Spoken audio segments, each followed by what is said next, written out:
the guy that finally went and did it, no longer with Marillion, our old pal on the rock show here on Radio Clyde, Fish. Hello. This is really strange. I find it really weird doing interviews after being away for a year. It's, I think the last interview I did was at the Fife gig. And it's all of a sudden you do nothing for a year. You don't talk to people in a professional capacity. And it's like it becomes a bit freaky again. It's funny, I was watching the boys on MTV the other night. And they were doing one. They looked like they needed a lot of practice as well. You know, it was like... What, an interview or yeah, it was just an interview. I mean, like you lose it after a while. You forget how to talk and how to deal with the bits you keep on floundering. But it was only really Mark that did them in the past, and none of the others did them, did they? Yeah, it was mainly Mark that sort of like shared a lot of stuff. And when you know the voice went down and Mark was punted off to do them and all the rest of it, so they don't have to work now. It's great. I love it. It's fun. It's really funny, like coming and talking to you now. You know, like doing the Radio Clyde and doing the official, like the Fish bit, you know. So it's anyway. Did you see them on Top of the Pops the other night? I saw a little bit of it. I was down in the studio in London, and somebody came around the street and said, "Oh, says your old mates are on it." I went, "Oh yeah." So it was again, that was another strange experience. Without going into all the details and all the boring backstabbing and fighting and all the rest of it, was it simply just a case of you all get fed up with the sight of each other and you just wanted to go off on your own? Roughly. I mean, there's a lot of things. I mean, I just don't want to get into talking about it. I mean, there's been the press have been into doing getting us to fight off against each other. Basically, I've got no problems with, you know, the band as individuals, you know. But I mean, you know, it's a problem. It's like a divorce. You know, you agree that the marriage is over and you're quite happy to go away and you're all great friends. But I mean, there's certain things that have got to be sorted out, and that is the problem. That's where, you know, the arguments have arisen, which is are being dealt with by lawyers. But yeah, I mean, I was saying, I mean, I did some like news sheets when I left the band, just to keep in contact, so that, you know, for people that wanted the information, you know, I tried to sort of like fulfill, you know, part of that. And because, you know, when I left, and because I wasn't doing interviews, I wanted to avoid getting involved in that confrontational aspect, which the media really wanted to get us in with, you know. And we're not doing interviews and not talking about it. Obviously, there was a vacuum into which a lot of rumours were sucked, you know.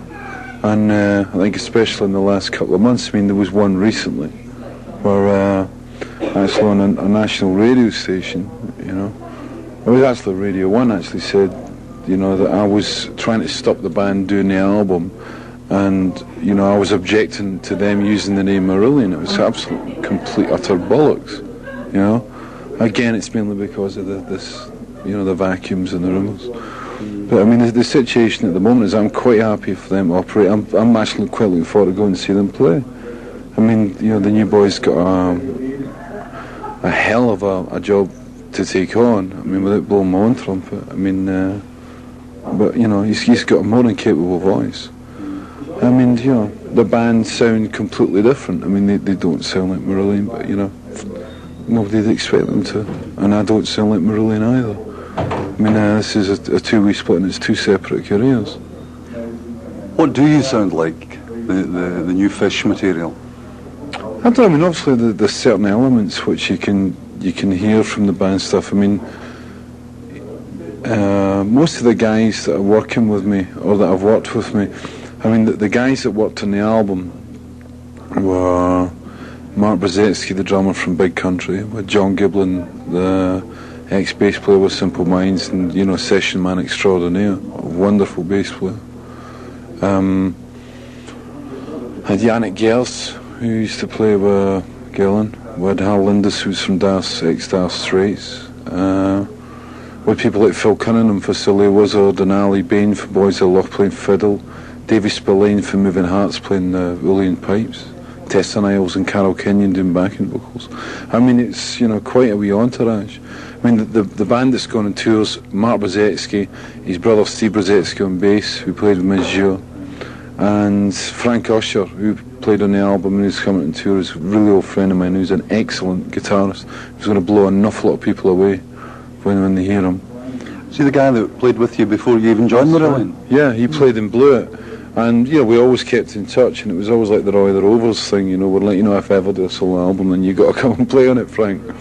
And it happened. I mean, Frank went away and he's been teaching guitar in a college, I think it's Leith Nautical College in Edinburgh, doing music courses there. And he's been playing a lot of gigs, and I came back and said, do you want to come in? And he came up and basically blew Mickey and I away.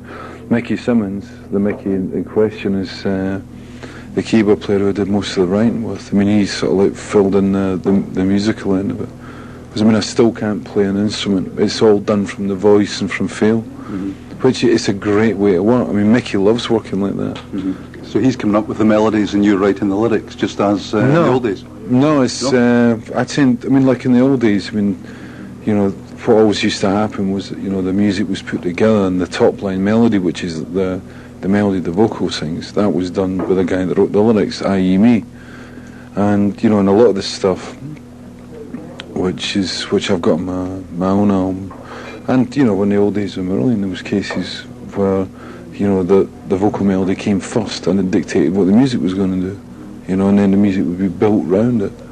But it's, I mean, it's a different way of working. I mean, I'm actually enjoying writing an awful lot more now than I was in the last couple of years. I mean, you know, we did have a lot of problems in the last year and a half in writing the album, which I was going to be a part of. Yannick not on the live band? No, it gets really difficult, you know, sort of like, there's one thing about being solo is like there's a lot more decisions to be made. You know, you don't have the backup of 4 other guys, which, you know, sometimes that's really welcome. Other times it becomes, you know, a heavy burden, but it's one that has to be taken as the responsibility of being solo. And one of them was like, you know, making the mind up on the guitarist, because I'm taking 2 guitarists out on the road. And I wanted 2 very, very flexible guitarists, because I mean, not only have they got to cope with my own material and the diversity of the material on the album, but it's also got to cope with the Marillion stuff. Frank Usher fitted, you know, one of the bills perfectly. I mean, from, you know, he's got the guitar sense, he's a great blues player, he's a great riff player, he's a brilliant lead guitarist, you know, he's got all the theory there.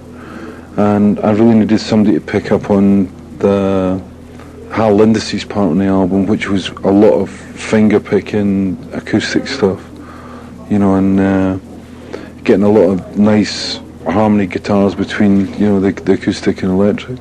And, you know, that position's been difficult to fill, but we've basically filled it by, all things go well in the next 24 hours. There's a guy called Robin Bolt, who, funnily enough, played guitar with Pete Travis a long time ago in the Metros. And I've known him for a long time. He's been a really big a well-worked session guitarist in the last year and a half. And he's got a band at the moment called Big Big Sun, sitting with number 30 hit in America. But he's coming out on this tour, this little 5-week tour. I mean, it's really captured the imagination of a lot of people. But like I say, I mean, you know, the difficulty's been in was sitting there as like being numero uno honcho, and like, you know, it's good to be king of, make a decision who comes out and who stays at home. So I've always been surprised. I remember seeing Yannick Gers playing with Gillan at the Apollo, and I always thought he was an amazing guitarist live. And when Gillan split and Ian went off to join, I think, Black Sabbath or something at the time, I assumed that it would be just a matter of weeks, if not months, before Yannick signed up with some other big band. And here we are, 6-7 years on, and he hasn't. I was talking to Yannick about that, and you know, the problem is that people keep on going, I think we should phone Yannick up, and I go, nah, there's no point in phoning Yannick up because he's bound to be working. And that's how it happens. Yannick says, he keeps on meeting these guys 2 months after a tour ends, and they go like, you know, we were going to phone you up and ask you to do the tour, and he said, I was sitting at home, like I was doing nothing. But he came in. I mean, Yannick co-wrote one of the tracks, a track called View from the Hill off the album, and him and I sit together, and it's wonderful because I've never actually sung a sort of straight, sort of heavy rock song, and it's a very sort of Zeppelin-esque with tinges of Marillion, or and Yannick was over the moon because he was suddenly getting the lyrics, and like him and I wanting to get. We wrote most of it in Haddington, at the new place. Of course, you've moved back to Scotland now, haven't you? Yeah, that was the best move I ever made, mate. I tell you, that's that landing rubbish. Yeah, I moved back up in November. It's wonderful. And you enjoying being married? Yeah, it's good. I mean, the wife sort of started working with the people who read the Daily Record. I've seen her, she was getting more press than I was 3 months ago.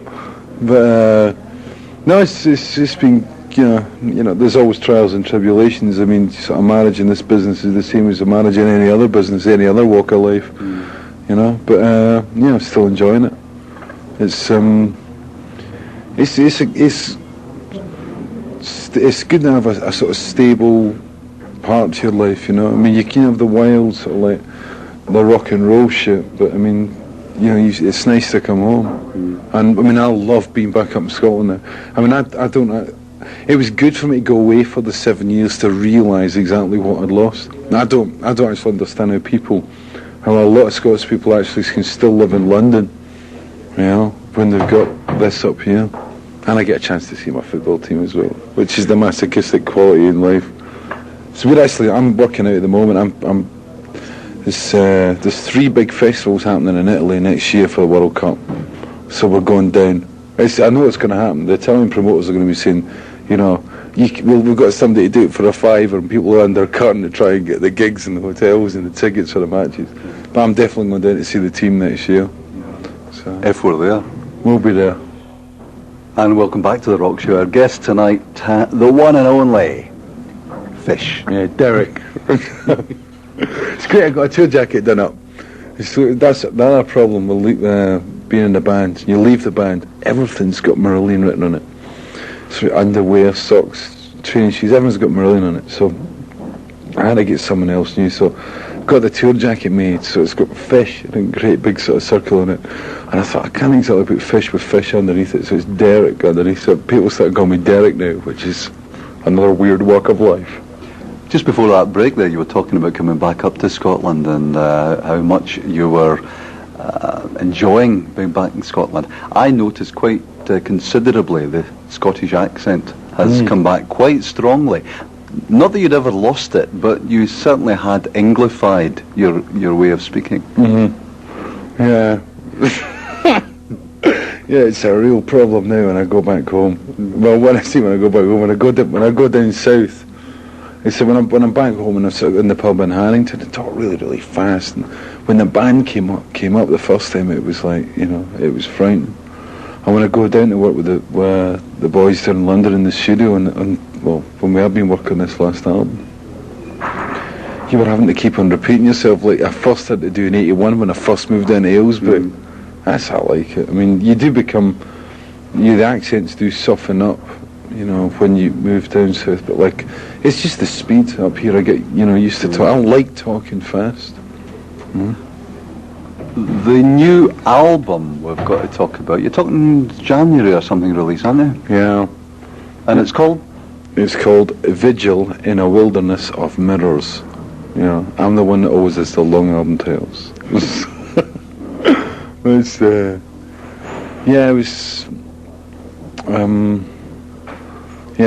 the title was supposed to be the title, the new Marillion one, but it was one of the things that was nicked a long time ago. So same as the cover, because Mark Wilkinson and I were working on the cover about August last year, and of course when the split happened, and Mark and I were obviously really close after working on all the sleeves from before. So it was an obvious sort of jump for Mark to me to come into sort of like the Fish camp. So let's see, we've been continuing all that lot. It's been good fun. Has he come up with your earring as a logo? No, I mean, Mark came up. This jumper which you can smell on radio is that's the new logo which Marky came up with. Did the wife knit that for you? No, I was somebody down, one of the fans down in Milton Keynes, I think it was. I mean, it's been really on the go. I mean, it's been quite subversive, really. I mean, since I left the band, like I say, we set up a PO box in Milton Keynes, so there's been a little sort of flow of communication going on. It's built and built and built, and it's encompassed the States and letters for Italy. It's been really friendly, actually. I mean, it's been great in those moments where you sort of go, whoa, what am I doing? You know, the really down moments. It's been great getting the occasional like boosting letter. Oh, I love it. It's great fun. Yeah. So we're talking January for the LP. Yeah. But I should say actually about the release of the album was the problem with EMI was obviously like EMI have got Marillion and myself, and there had to be a decision on the release dates when it was stupid for the pair of us to come out at the same time. And basically Marillion elected to go for September, and I said okay, I'll go in January as long as I can put a tour together, because I couldn't stand sitting about for 6-7 months doing nothing. So we elected to go for this tour, which is, as you've seen in press, is the venues are all pretty small. I mean, I don't think there's anything above 2,000 capacity. There's Elgin Town Hall and Stornoway and Portree and also Aviemore. Yeah, well, I'm getting to see my country, you know. I'm getting paid for it. Yeah, I mean, I went up there with my mum and dad when I was a kid, you know, on the caravan holidays and stuff. But I mean, it's funny going back to Air Pavilion again. I think we met there. I got in a lot of trouble there anyway. Anyway, Tom, I was supposed to ask you about this New York hotel and about this champagne. Touche. Are you preceding the LP with a single? Yeah, I mean, well, it's been really hard because when I'm actually in a situation with this album where you might turn and said, well, we've got 4 singles on it, and I went, what? Because I mean, I don't really know the singles. I mean, you get a vibe about some of them, but I mean, you know, I mean, like Kaylee was an obvious one off Misplaced and things, but stuff like Warm Wet Circles, you go, nah, it's that thing going bang, you know. And with this one, EMI, like I said, turned around and said, there's 4 singles at least, possibly 5. And they said, all we've got to do is get the order right. So it's actually got to the point where one of the songs, a song called Internal Exile, which has already been written, it's already written and recorded, it's been kept for the second album. You know, and EMI were really into having that as the first one, but we had a long talk about it. And we elected to go for a single called State of Mind, which is out on October the 16th. So this October 16th, State of Mind, with the B-side of it is called The Voyeur, in brackets I Like to Watch. Then the next single will be one called Big Wedge, which is out in December the 27th, which is a real serious killer track. And then the album's January the 23rd. So, I mean, you know, we're getting the plan together. But again, you know, on the tour, we're going to be playing a lot of different stuff. We're playing most of the album. I think we will be playing actually all of the album, and interspersed with a load of Marillion stuff and a couple other little tracks. It'll be quite tricky to pick out which Marillion oldies to do in the live set. Yeah, I think on this tour, I think what we're going to go for is the tracks are going to be the more raucous ones, the things that fit the small venues. And I'm playing a bit with, you know, maybe taking Torch Song out, you know, the Torch Song and, you know, Red Some Kerouac stuff, which we never really played. We even thought about doing Tucks On and stuff like that. But there'll be 2 distinctly different sets. I mean, obviously, like my own stuff will be predominant in it. But when it comes into the next set, which has got a massive, I mean, the stage set alone is huge. It's getting built in two halves. The first half, the front half, is coming out on this tour, which, you know, you should be able to see some of it at Glasgow Barrowlands. I mean, obviously not on the northern dates, but you know, the next time we go out, which I think is going to be probably February, March, we'll be taking, there's a full set coming out there, which is going to shock a lot of people, and the Marillion stuff is going to be played within that set, or in the context of that set, is going to be more appealing to like larger halls, you know, whereas this one's a more nitty-gritty one. So it's like 2 eras of Marillion together. Starting off in some of the small venues we just discussed, Elgin, Stornoway, etc. I suppose it's a good way of doing it. It means the band can gel together, and you can get it all together in front of, shall we say, not as important an audience as a 3,000 seater in London. I don't quite mean that as horrible as it sounds. I mean, from the band's career point of view, you can get away with a lot more. I mean, a Bum Note played in a quiet section in front of 10,000 people, right? It hasn't got the same effect as a Bum Note played in front of 400, 500 people. You know, it sort of tends to get forgotten in the heat of the moment, and. Like you say, I mean, the band will get a lot tighter. I mean, it's the first time we're all playing together. I mean, when Marillion, I was with for 7 years, and it's when you've been in a band for that long, you know that when the guitarist breaks a string, a certain machine will switch in operation, and everybody covers for things. You know, they know if the mic goes down. There's a way, like an unspoken form of conversation. You know, it's or the unspoken contact, where everybody covers.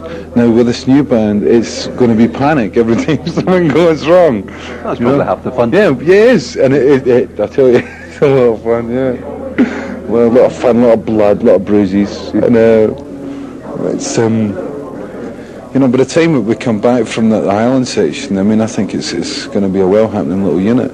But whether that unit is the same unit it does next year, you know, is another question. I mean, again, that's the really interesting thing about you know, the solo aspect, about, you know, employing session people. I mean, I find it really funny. It's people like Mark Brzezinski, you know, the Marillion stuff always had a terrible, you know, let's say, vibe to it as far as the media were concerned. You know, it's Genesis stuff. You know what I mean? And you always think that's echoed by musicians. You know, I don't know for why. But anyway, I said to Mark Brzezinski, you know, we'll be playing some Marillion stuff, expecting you know, hope it's not much, you know. And Mark went, great, super, you know, I've always wanted to play some of that. And that's been the attitude of all the guys that have come in. So the guys that are coming in are really looking forward to interpreting and playing the Marillion stuff as much as my own stuff. So, you know, there's a dual excitement there. I mean, I know when we did the Lockerbie concert, the charity gig down there, I mean, playing Heart of Lothian and Kaylee Lavender, there was a new edge to it. I mean, it was the same edge as Marillion had in the first time we ever toured that stuff, you know. So, I mean, altogether, it's going to make for some exciting gigs. The television career has been going forward in leaps and bounds, and I had the privilege of watching you performing an old Marillion song on television not so long ago, on some sort of ghost programme. What was it? The Ghost of Something Hall. The Ghost of Fafnir Hall, yeah. Are we going to expect Fish's solo career to include more of that type of performance? Yeah, a lot more puppet work. We'll be doing a lot of puppet work. Yeah. We'll be sharing the same dressing room as well. No, what happened was, I mean, when I left the band, I did a lot of things when I left the band. I mean, I was working with Peter Hamill down in Bath on this opera that he'd written. I did some writing with Clyde that hasn't sort of like, you know, come to be used yet. I did some up with, who else did I work? There was loads of stuff. I even went and did a jingle. I mean, all of a sudden, I mean, you've got to remember, when I left Marillion, life became a huge blank white piece of paper. And I could scroll, write, dictate anything onto that, and I ended up going down. I was flat broke. I mean, because when I left the band, I was stuck with this house with a mortgage and other bits in the overdraft, and I was brassic, absolutely brassic, and no income whatsoever. And I mean, you're talking about you know, a serious life problem. And I got a phone call one day and said, look, you know, there's a jingle for a certain type of chocolate, you know. You want to go down and do it? I said, how much is it? It was about 200 quid. I said, yeah, I'll do anything. So I went into this poxy studio in London, and I did this jingle with these guys. Can you just, you know, say it? And I thought, nah. I thought, this is terrible.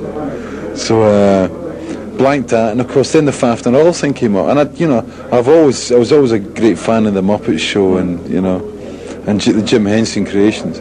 And this thing came up, and it was great fun to do. We filmed at Newcastle, and it freaked me out, because I mean, you'd start talking to a puppet. The first 15-20 minutes, right, you go, it's a puppet that's gone, and you see all the wires, and you know there's people underneath operating. After about, after the half-hour mark, you start talking to it, serious. After 3 lagers. Well, no. You just start talking to the puppet, and it's the people, and you have these conversations. So that was the problem with doing the shows. Like, I wasn't hamming up. I was really talking to the puppet. I was really giving that puppet lyrical advice. Yeah, got away with it, I think. Yeah, it was good fun. Oh. We'll look forward to seeing some puppets on stage. Forthcoming Fish tour. You're doing Stirling, you're doing Edinburgh, you're doing Ayr Pavilion. Yeah. So it's. I've always loved the tour and stuff and the fun and tours, and it wasn't fun. It was just becoming this huge money-making machine, and I just felt, we were just seeming to be doing it just for the money, and I opted out of it. And I mean, okay, you got to take care of business and all the rest of it, but you shouldn't let it, be totally ruled by business. I said years and years ago, and the day I walked on a stage, you start looking at credit card numbers and cash notes and stuff, then I'd leave it. And it was getting like that. And I thought, nah. And you can have fun. I mean, you can alternate. And I think, we've been together 7 years and all the rest of it. I mean, there's no animosity. I'm just glad I've got a new start. And I'm glad I've been really fortunate, to be in a position where I can turn around and go, okay, I'm going to start all over again. Well, not start all over again, but to take a complete new angle on it. So, what was your final ever Marillion performance, Fish? The last ever Marillion concert was at Fife, which I thought was quite apt, actually. I mean, the one thing I always regret is not doing the David. It was a disaster. It poured. There's nobody there. I thought it was some the band up, right? No, I mean that gig. I really enjoyed that gig. And I was that in that year. That was one of the few gigs I really enjoyed that year. That and the East Berlin show, which occurred, I think, just before it. But the last concert was at Fife Aid. And I always regretted not doing what David Bowie did at the Hammy Odeon. It's like going on and saying, "Well, this is the last gig I'm ever going to do," and not telling the band. I would have loved it. I really regret not having done that. In fact, that'll probably go down as my biggest regret in life, is because I always admired Bowie when he did that down at the Odeon, and I would have loved to walk on stage at Fife and gone, thanks very much, but this will be the last gig I'll ever do in Marillion, and like blah blah blah. But I mean, there was a lot more water to flow under the bridge between that gig and me actually leaving. But I mean, there's no harm done. I mean, Marillion are getting on with their own life, and I'm getting on with mine. And I think once the legal documents have stopped, crossing in the faxes and getting wired between each other, I think everything's going to be quite sweet. I mean, like I say, we were together for 7 years, and I hold no grudges. Fish, all the best in the new career. Hopefully we'll be talking again when the album comes out. You can tell us a bit more about it. Yeah. And we'll look forward to seeing you. I'll probably come up to Stirling, and I might even come down to Ayr as well. You never know. And of course at the Barrowland. As long as you don't start coming to my room and ordering beers in my bloody room service tab. I only did that once. No, I'd say it's been good seeing you again, talking to you again. It's like I say, I'm really looking forward to getting out and getting this tour off and running. All the best.